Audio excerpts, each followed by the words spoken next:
Welcome back sa ating mga balitang basketball. Ito po ang nakuha ng Los Angeles Lakers itong sa Duo Chero. Isang 6'8" forward na mayroong 7-foot wingspan. Naintriga ang Los Angeles Lakers sa kanyang defensive mindset kung gaano siya kagaling dumepensa. Ito ang kanyang mga kalakasan.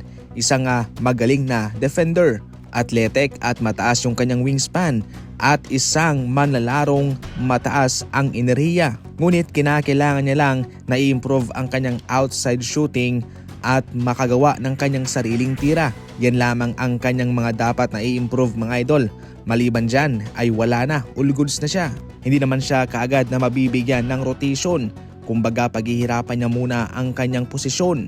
Ngayon pa man inaasahan na gagamitin pa rin siya ng Los Angeles Lakers dahil sa kanyang hustle and bustle sa pag-rebound, considering na kinakailangan nila ng mga gantong manlalaro sa kanilang bangko.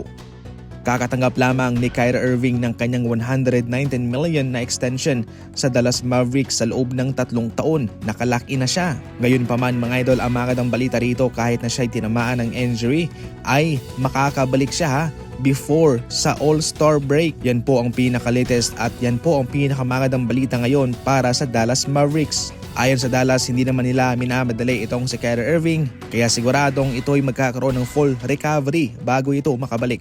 Parehong kandidato naman sa ngayon sa Sacramento Kings itong sina Russell Westbrook and Tyus Jones.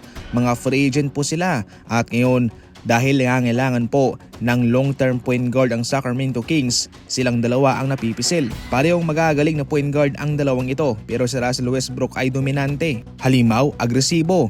Pero itong si Tyus Jones ay chill lamang, relax lang pero napaka-lethal din po. Nag-improve siya bilang isang solidong point guard nung siya'y nasa Washington Wizards pa, napabayaan lang nung siya'y pumunta sa Phoenix Suns.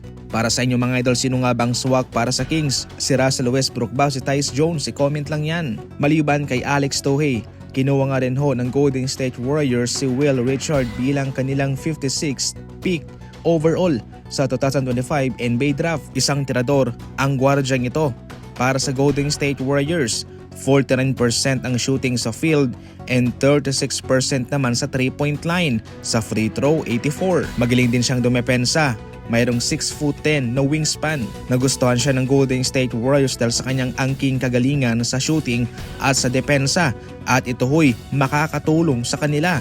Ito po yung mga tipong player ni Coach Steve Kerr at bagay siya sa sistema ng Golden State Warriors. Kinakailangan pa rin siyang i-develop mga idol sa Summer League ng Golden State Warriors at syempre sa kanilang G League sa Santa Cruz. Sa pagpili ng Golden State Warriors kay Alex Tohei at kay Will Richard, ito ho'y magbibigay sa kanila ng mga prospect na i-develop pa para magamit nila sa kanilang future.